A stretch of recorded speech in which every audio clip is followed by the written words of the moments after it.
start tonight with massive confusion over where to vote in Dallas County and a judge ordering polls to remain open.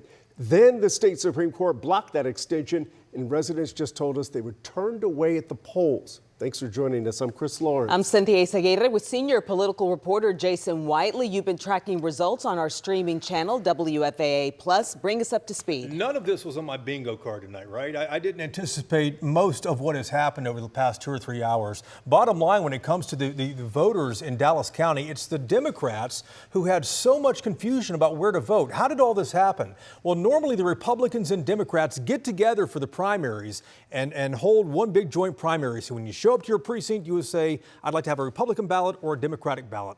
Well, the Republicans said, we don't want to do that this time. And the Democrats were left out on their own. They had to create different places for folks to go vote.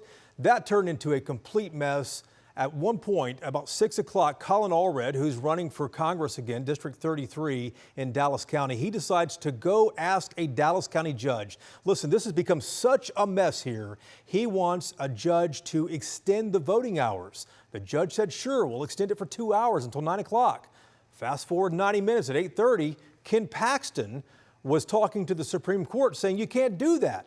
That's against state law. So the Supreme Court said, listen, anybody in line between 7 and 9, those votes do not count. So here we are now. Democrats tell me tonight, they say that they expect oral arguments to happen tomorrow in Austin at the state Supreme Court. This was a preliminary order out tonight, not a final order. It's certainly appealable, it sounds like. Forgive my legal language for the attorneys watching tonight, but they expect briefs to be due later in the week. Here's the bottom line. There are so many Democratic races that are still up in the air because of this. The Democratic race for U.S. Senate, the Democratic race for comptroller, for Texas Attorney General, a number of these races still up in the air. And at the center of it all are voters, Democratic voters in Dallas County. Tiffany Liu has been with Democratic voters in Dallas County, and she joins us live after talking to a number of them long after polls closed there in Pleasant Grove. Tiffany? Well, Jason, you know, we've been in Dallas County throughout the whole day since this morning. And actually, you know, it's not just Democratic voters who were confused about which polling locations to go to, but Republican voters were also confused as well. And tonight, that frustration absolutely grows. We are here at the Dallas College Pleasant Grove Center, and between 7 and 9 p.m., we were told there are around 30 people that were waiting here trying to cast their ballots, and ultimately, they did not get to vote. Now, one of those voters, he came out just after 9 o'clock. He showed me some video that he took from inside. Some people were there even before 7 o'clock. And then he said election judges and poll workers, they started cleaning up and then they left. They did contact Dallas County Elections and they were told that other judges would be sent this way, but nobody ultimately showed up. Now, I spoke with him. He said he's from the Pleasant Grove area. He said he waited that 2 hours because he thought it would be worth it to cast his ballot. But of course, at the end of the day, he's feeling disappointed. I wanted to be known. This area might not be the richest area, might not be the best area to live in, but it's still our home. We still citizens of Dallas County. We still should be able to vote, and them not allowing us to vote is just a really injustice in today's election. Manuel tells me that he fears this will cause voter apathy in the future, especially for a neighborhood like this. But he's not done fighting yet. He's still hoping that something can be done to get his vote in. He says tonight is absolutely unacceptable, and he hopes that this doesn't happen again. Let's send it back to you in the studio. Thanks for that. So a lot of races still waiting to be determined here at 10:05. We fully expected to have a number of races called at this point, especially on the Republican and Democratic side, but that's not the case. Everyone wants to see the numbers. Let's go to Jason Wheeler on the big board right now to see how these races are shaping up. Let's start with the Democratic race for U.S. Senate and see what things look like now, especially with the Valley. Yeah, things are kind of in limbo right now just because of what had happened in Dallas County. We still a lot of the vote out there. We don't know if we'll see that by the end of the night. Down in the Valley, you can see James Tallarico, doing very well in many of these counties, vote-rich counties like Cameron, Hidalgo. Hidalgo, really running up into the 60s. We got Webb County there into the 60s of percentages there pulling in that vote. But as you mentioned, you know, all of these races on the Democratic side are affected. Nathan Johnson, who's running for the Attorney General position here in Dallas County, doing very well. This is his home county. But again, so much of the vote still out tonight because of what happened. Comptroller, same thing. Sarah Eckhart actually had that race called for her. Jasmine Crockett's old district, looks like Freddie Haynes is running away with that, although that hasn't been called yet. And of course, we have District 33 with Colin Allred and Julie Johnson. That looks like it's headed to a runoff. But again, they were very upset about, you know, the way that this came down tonight with Dallas County taking so long to get to things. On the Republican side, John Cornyn, the incumbent for Senate there, he is headed to a runoff with Ken Paxton, the Attorney General. Let's pause here just for a moment. This is remarkable. Polling showed Paxton much farther ahead in all of the surveys here. Cornyn led one of them, but Cornyn told me today he expects this to be a dead heat. What's surprising here is that Cornyn is on top. He thought he might be, but the fact that he is kind of surprising to a lot of Republicans. The question is who gets all of these other percentages for the other candidates who were on that ballot. We'll see come May when we get to that runoff. Another big surprise here, Mays Middleton. I mean, you've seen his ads. MAGA Mays Middleton. Chip Roy was leading the polls. Mays Middleton, a senator from Galveston, is far and away ahead here, 11 points ahead. Yeah, but again, you know, who splits up all of this when it's all said and done? We'll find that out in May as well. This was a big surprise tonight, I think, too.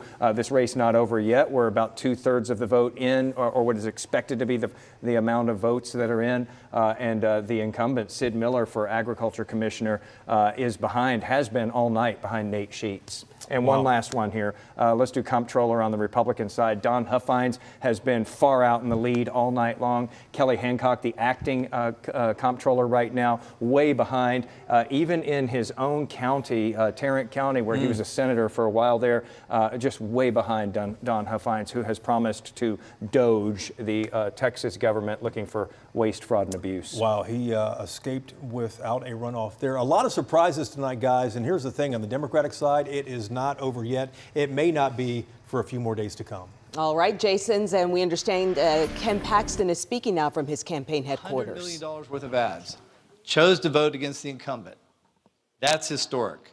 Yes. Tonight, change was on the ballot and change won. Texans want new leadership. They want someone with a proven record of fighting and winning for them. And that's exactly what I'm going to deliver. Because for too long, John Cornyn has turned his back on us. For too long, he attacked the border wall by calling it naive and pushed amnesty while our country was being invaded. For too long, he stabbed our president in the back by trying to derail his presidential campaigns and supporting the Democrats' lawfare against the president. And for too long, he sold us out to Democrats, even siding with Joe Biden to push the worst gun control bill in decades. Ken Paxton in Dallas, and we have reporters at watch parties across Texas right now. Yeah, let's start with Teresa Woodard. She's live in Austin with the John Cornyn campaign. Chris and Cynthia, you just heard those fighting words there from Attorney General Ken Paxton, aiming them straight at Senator John Cornyn. Well, the senator had his own fighting words just a few minutes ago when he addressed reporters here. I want to give you a couple of quotes. He called Ken Paxton a deadweight, an albatross, and he said Judgment Day is coming for Paxton. Bottom line, the most expensive Senate primary in U.S. history is not over yet. For the first time in his career as a senator, John Cornyn is headed for a runoff. The last time he was in a runoff was back in 1998 when he was running for Texas Attorney General. Now he is in this runoff with the current Texas Attorney General, Ken Paxton, in just 12 weeks. Take a listen to just a sample of what the senator said tonight about Paxton. I refuse to allow a flawed, self-centered, and shameless candidate like Ken Paxton risk everything we've worked so hard to build over these many years. There is simply too much at stake in this midterm election for our state and for our country. Now, I do want to address some of those numbers that Jason was showing you earlier when it comes to the turnout and to the results that we are seeing. The Cornyn campaign does expect this race to eventually tighten. They told me tonight they will not be surprised if Ken Paxton actually comes out on top today in this primary, but they say that will not happen in the runoff. All right, a lot of confusion, a lot of unsettled nerves over on the Democratic side of this race. I want to send it now back up to Dallas and WFAA's Natalie Haddad covering the Jasmine Crockett campaign. What a night. What a wild night for you, Natalie. You said it best, Teresa, and also who said it best is Jason Whiteley, who said he did not have this night on his bingo card. And let me tell you, neither did I. I've been tracking the U.S. Senate race since the beginning, and this is not a scene I expected. A once full room is now very empty. I want to give a brief explainer of what the night has entailed. Around 7 p.m., we received word that a judge had ordered Dallas County election locations to stay open until 9 p.m., but it was around 8:45 that we also received word from the Texas Supreme Court that that was going to be out of the way. That wasn't going to happen anymore. They ruled that polling locations could not be open until 9 p.m. and that any votes cast after 7 p.m., the original closing time, could not be counted. How clerks will handle this moving forward is to be determined, how they will decipher who was in line, who was not in line to cast a vote. Again, to be determined. All night we had not seen Representative Crockett here at the watch party, but she did come out on stage shortly after the Texas Supreme Court handed down that ruling. I believe we have some sound from her now. I want you to hear what she had to say. I want you to enjoy yourselves, but I won't be back tonight because I have no idea of when we're going to get results, and I fully anticipate it won't be until tomorrow.